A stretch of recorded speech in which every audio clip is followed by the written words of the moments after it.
क्या आप कमोड में लाल धारियां या खून देख रहे हैं? या शौच के बाद टॉयलेट पेपर पे खून दिखा है? भारत में लाखों लोग इसे देखते और नजरअंदाज कर देते हैं, ये कह के कि ये तो बस कब्ज है, मैं इसे झेल लूंगा। और यहीं से असली समस्या शुरू होती है। मैं डॉक्टर अधाश हूँ, एक वरिष्ठ गैस्ट्रोएंटेरोलॉजिस्ट। मैं आपको 3 मरीजों से मिलवाता हूँ जिन्होंने यही लक्षण देखे, लेकिन 3 अलग अलग रास्ते चुने। पहले हैं मिस्टर अर्जुन, 29 साल के युवक। वो एक आईटी पेशेवर हैं और इसे एक लाइफस्टाइल दिक्कत मानते हैं। तो जैसे बाकी सब चीजों को काम के अलावा वे सही इलाज टालते हैं, फर्क नहीं पड़ता, लक्षण चाहे जितने खराब हों। दूसरी है मिस नेहा, उम्र 32 साल, पूर्व शिक्षिका और नई माँ को डिलीवरी के बाद खुजली हुई और पीठ पर सूजन आ गई उनके मलद्वार के पास। वो डरती हैं पर इलाज नहीं टालती, वो तुरंत एक्शन लेती हैं। तीसरे हैं मिस्टर शर्मा, जो 55 साल के सज्जन हैं। उन्होंने अपने खून आने का कारण शरीर की गर्मी और तीखा मसालेदार खाना बताया। और सच कहें तो यही आम भारतीय चक्र है, हम एडजस्ट करते हैं, टालते हैं और उम्मीद करते हैं कि ये अपने आप ही गायब हो जाएगा। असल में हो क्या रहा है ये देखिए। हमारे मलद्वार के पास एक छोटी सी नरम कुशन होती है। ये कुशन हमें मल त्यागने में आसानी से मदद करती हैं। और जब आप बहुत जोर लगाते हैं या बार बार सख्त मल पास करते हैं, देर तक टॉयलेट पर बैठने से ये कुशन सूजकर चोटिल हो जाते हैं। इसी सूजन चोट को बवासीर कहते हैं। शुरुआती बवासीर अक्सर ताजा लाल खून जैसी दिखती है, खासकर सख्त मल के बाद में इसमें खुजली या जलन महसूस हो सकती है, या लग सकता है कि मल त्यागते समय गांठ निकल रही हो। ध्यान दें, कब्ज अक्सर ट्रिगर होता है और बवासीर उसकी चोट है। तो बवासीर कब्ज का परिणाम है और कब्ज का कारण नहीं है।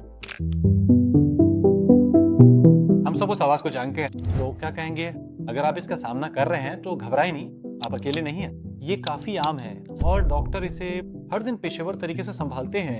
अधिकतर लोग जिस बात से डरते हैं वो है पीछे के रास्ते की जांच। असल में डॉक्टर कुछ आसान सवालों से मूल्यांकन शुरू करते हैं, जैसे कब्ज, खून बहने का पैटर्न, दर्द, गर्भावस्था का इतिहास, आहार, पानी की मात्रा और ये कब से चल रहा है पूछने के बाद एक संक्षिप्त पृष्ठभूमि जांच सम्मानपूर्वक और गोपनीयता में की जाती है। अगर आपको बार बार या बढ़ता हुआ खून बहना हो, अगर आपको दर्दनाक गांठ महसूस हो, तेज दर्द या बुखार हो, अगर आपको मल में खून मिला हुआ दिखे या मल काला रंग का हो, अगर आप कमजोरी महसूस कर रहे हैं, वजन कम हो रहा है या थकान, 40 के बाद खून बहना या कैंसर का पारिवारिक इतिहास होने पर तुरंत डॉक्टर से मिलें। अगर आपको इनमें से कोई भी लक्षण है तो कृपया मिलें एक गैस्ट्रोएंटेरोलॉजिस्ट से। आइए मैं एक कदम और आगे बढ़कर बताता हूँ कि सीबीसी ब्लड टेस्ट से एनीमिया की जांच की जाती है, खासकर अगर अभी खून बह रहा हो। एक बहुत ही छोटी सी क्षेत्रीय स्तर की जांच पीछे के रास्ते को देखने के लिए। यदि आप बड़े हैं या लक्षण गंभीर हैं तो डॉक्टर कोलोनोस्कोपी सुझा सकते हैं, जिससे पूरी बड़ी आंत की जांच हो सके।